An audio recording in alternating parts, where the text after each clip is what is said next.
Hey, welcome to the Stock Market Starters YouTube channel. Today, we're talking about an important question that everybody should be asking pretty much all of the time if they're ever investing, which is, are stocks actually a good investment? See, I talk about stocks all the time, right? I'm talking about trading, I'm talking about investing, I'm talking about different types of things.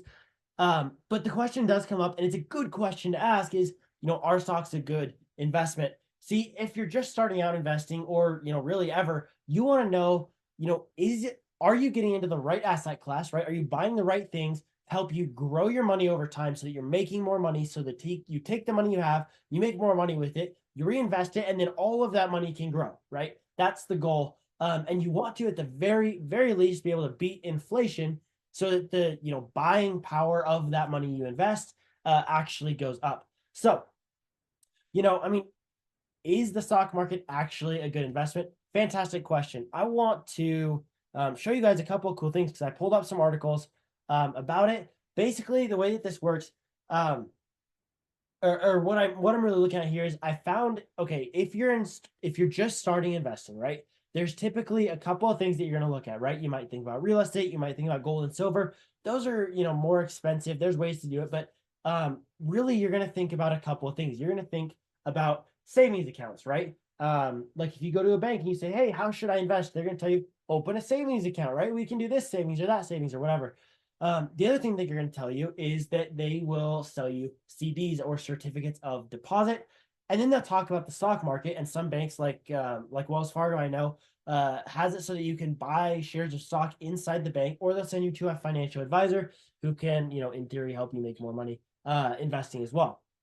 So those are kind of the three like investment classes that people typically think of when they're just starting investing. If you go to a bank, here's your three kind of typical investment classes. So I pulled up some interesting things that I want to show you guys on this. Um, so right, if we're thinking about, hey, is the stock market a good investment? Well, are these others a good investment, right? And think about our goal here is to make money over time, right, and to beat inflation. So that's kind of how saving should work, or investing. I'm sorry. So the first thing I pulled up is savings accounts, and I was just looking for interest rates on savings accounts. So check this out. According to Yahoo Finance, right, the average savings account rate is just 0.046%, which is absolutely insane. And this actually has the next thing I'm going to find too, which is CDs, certificates of deposit that pay 1.88%. Like that's insane. They're saying these are high rates, and what's like these are like under half of inflation, right? I mean, 1.88%, like inflation, the target inflation rate is around 3% for the Fed, and it is way below that.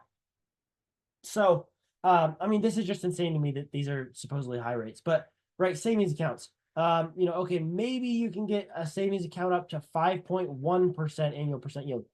If you can do that, like, well, good luck for one. And for two, then you might beat inflation, right? Right now, you might beat inflation with that rate. So savings accounts, like if you want to invest, a savings account's not the spot to put your money because it's not even going to beat inflation unless you find the best of the best savings account. And even then, you might be able to get it. So anyway, um, that's savings. CDs are really the same deal. This one I pulled up is just Business Insider, but it shows current trends, top finding offers, whatever. According to the FDIC, the average CD, right, average certificate deposit pays 0.24 to 1.88% annual percent yield. So like this is insane, right? You're going to be nowhere near inflation. And CD, like certificates of deposit, are like marketed by banks as investment vehicles. I actually know that because I actually worked in a bank for a while for about 8 months. It was kind of cool, an interesting experience. But I worked in a bank. I actually opened a bunch of savings accounts. I opened a bunch of CDs. And what's crazy is like people will come in and they'll say, "Hey, I want to put my money somewhere that's that's gonna be safe and let it grow a little bit." And so you say, "Hey, go try a CD," but like the rates are insanely low. So um, anyway, yeah, I don't need to get super deep into that, but like yeah, these rates are just insane that these are, investment vehicles, but the truth is like you're gonna have a really, really hard time even beating inflation, much less, letting your money and your buying power grow over time. So so that basically is, two of the three. Our third investment vehicle here is the stock market. And for those of you guys that don't know, the stock market is typically tracked by what we call a market index. And we usually look at the S&P 500, which stands for the Standard & Poor's 500. Basically, it just tracks what happens in the overall market, right? So you think about it, basically what it does is it takes 500 of the best stocks in the US, compiles them all together into one, and lets you buy that. And then you can buy what's called ETFs, or exchange traded funds, that track what happens in the overall market. So it's a pretty cool system. I don't want to go super deep into it, but what's crazy and what I wanted to point out here is the rate of return, right? So this is basically just the overall market. And the big thing here is, like, since its inception, right, since it was created, it's returned an average of 9.81% annually every single year, on average, right? So not every single year, but on average, like, that's what happens here. It's kind of insane. And like in the last 10-ish years, right, 2023 to or 2013 to 2023, they're returning 13%, right? 2003 to 2023, so over 10 years, 20 years, sorry, that's 10.2%. Like, see, what's interesting here is, like, okay, we're setting inflation at like 3 to maybe 6%, right? So if you get a 13% return, that's, 10 to or I should say 9 to not 9 7 to 10% actual return, right, in terms of increased buying power, compared to some of these other things like CDs that are gonna, like, just, I mean, you put your money into a savings account, the bank gets to use it, right? And if you don't understand how that works, that's crazy. But the bank gets to use it, and then, like, you get basically no benefit. The bank uses it. Yeah, I don't know. It's crazy because the bank makes money and you lose buying power because you're putting money into savings and it supposedly grows. But in reality, because of inflation, you're actually, like, losing the ability to buy things. When you open a savings account, and the same thing is true of CDs. Like, the bank gets to use it and the bank makes money there, but you lose buying power. So yeah, it's kind of insane. So, is the stock market a good place to invest, especially like when you're just getting started?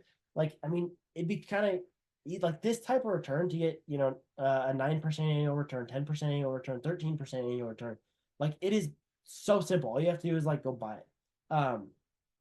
So yeah, I mean, kind of crazy.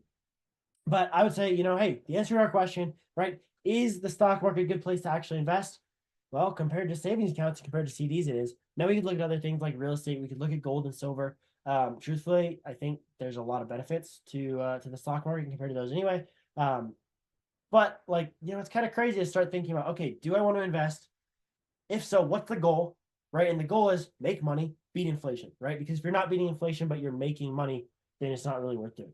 And then you want to look at, hey, okay, now that I've got those two, like, where do I invest? How do I find the right vehicle? And I think the stock market's a really great one to start with. So anyway, yeah, long way to answer that question, but I think it's helpful to, like, go through the mindset and, like, okay, what does this mean? What does this look like? How does it work? And then you can start to figure out, okay, do I want to invest? And then you can go deeper. Okay, this is what's cool. You figure that out, and then you go, okay, I want to invest in the stock market. Do I want to, like, buy the S&P, or do I want to try to find stocks to buy? Do I want to invest? Do I want dividends? Do I want, like, there's all sorts of cool things you can do. So anyway, yeah, super good stuff. Hopefully that's helpful for you guys. If so, right, if you want to hear more about this type of stuff, if you want to see trades that I'm doing, you want to, like, just, I don't know, hear me talk about the stock market stuff because it's super interesting, then subscribe to the channel, turn on the notification bell so that you can catch when I release new videos, right? So you see when I put out stuff like this, and we'll see you on the next video. So before I go, always remember, your financial future is in your hands. We'll see you next time.